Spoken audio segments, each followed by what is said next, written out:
মারে কান দুইটা তো গেছে, এবার মনে হয় চোখটাও গেল।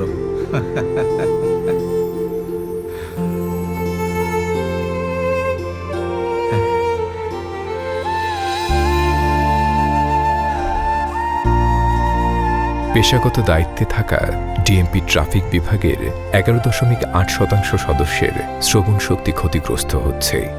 শব্দ ত্রাসের ভয়াল ছোবলের বিরুদ্ধে সচেতন হন এখনই।